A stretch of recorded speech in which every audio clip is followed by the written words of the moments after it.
So here's something new. I'm the author of a book today, this week. Actually, this isn't a book, this is a printout of the cover. I'm expecting the paperbacks or the print version next week. The book is available online on Amazon and it's Smashwords, so it's available on all ebook platforms. So I'm among the millions of people who have tried self-publishing a book. And the reason I'm making this video is to kind of outline my experience and so that you can follow it. I'm not offering any tips really of how to do it. I'm just going to kind of make a series of videos tracking my progress and my results in self-publishing. The first one came from some great advice that I have discovered in books about publishing and writing throughout the years. And the first advice was write a good book.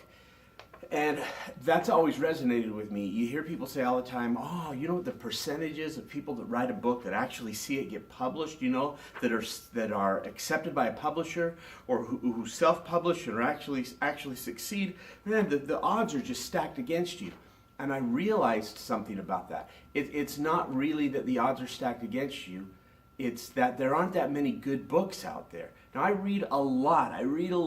I buy books that are popular, and I think if most of you that read a lot would have to agree with me if you think about it.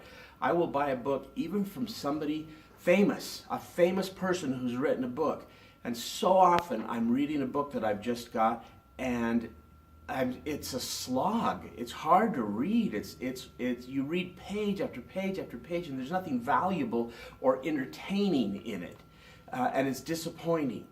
And it's rare when you come across that book that's well written and it's just compelling and it's a page turner. Isn't that what we call it? A page turner. There are too many times I'm reading a book and I'm thinking, wow, this made it past the criteria of the person at the publishing company that accepted submissions. Wow. And so if you self-publish a book and it doesn't succeed and people aren't buying it, part of the problem is that you wrote a bad book. And now I'm not saying that I wrote a great book. Possibly I will experience that too. I'm guessing I will experience it where somebody's going to read my book and say, this stinks. So I don't know, it's a risk I'm taking, and that's kind of a funny feeling to take that much of a risk. But Robert is based on a story that I tell as a storyteller every Christmas, and the opening scene in the book is true.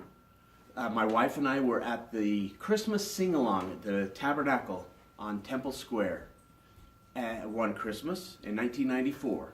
And they don't hold it in the Tabernacle anymore, but there's an event that takes place in Salt Lake City that is descended from the sing-along. And what it is that the audience showed up and there was an orchestra, the Utah Youth Symphony, I think it was at the time, and they played Christmas songs, secular and spiritual, and the audience sang.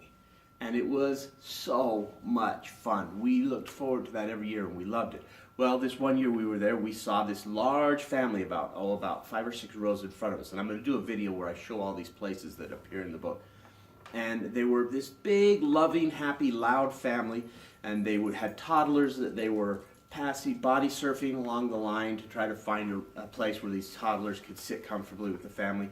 And suddenly this young man, he was very well dressed, he looked to be in about his 20s, he was wandering down the aisle looking for a place to sit down. He was by himself, and he ended up sitting with this family.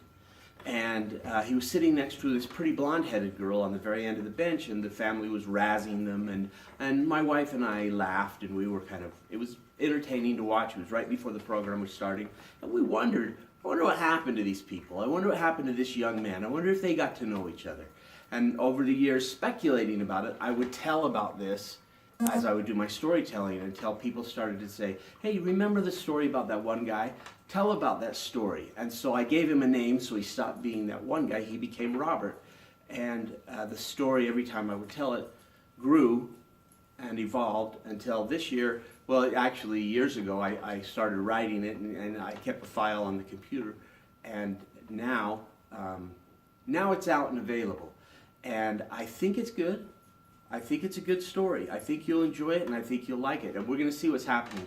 I've done some of the publishing and marketing, the marketing suggestions that people make, Amazon ads and reviews. I've sought reviews from professional sources and things like that, and I've paid for a couple of advertisement situations that I hope to see results from, and I'm going to do some actual advertising, and I'm going to make it available. I want to gift it to a lot of people. So mainly, I think that if you find your audience, they say that, some advice that goes back to before the internet existed, the best way to get your book out there is to get it in the hands of people who want to read it, and they will tell the people that they know that they read this great book, and by word of mouth, the popularity will spread. We'll see if that happens.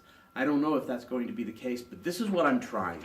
So I have tried self-publishing with my book, Robert, and I'm very excited. And if you'd like to read it or view it or take a look at it or explore it, there's a link below.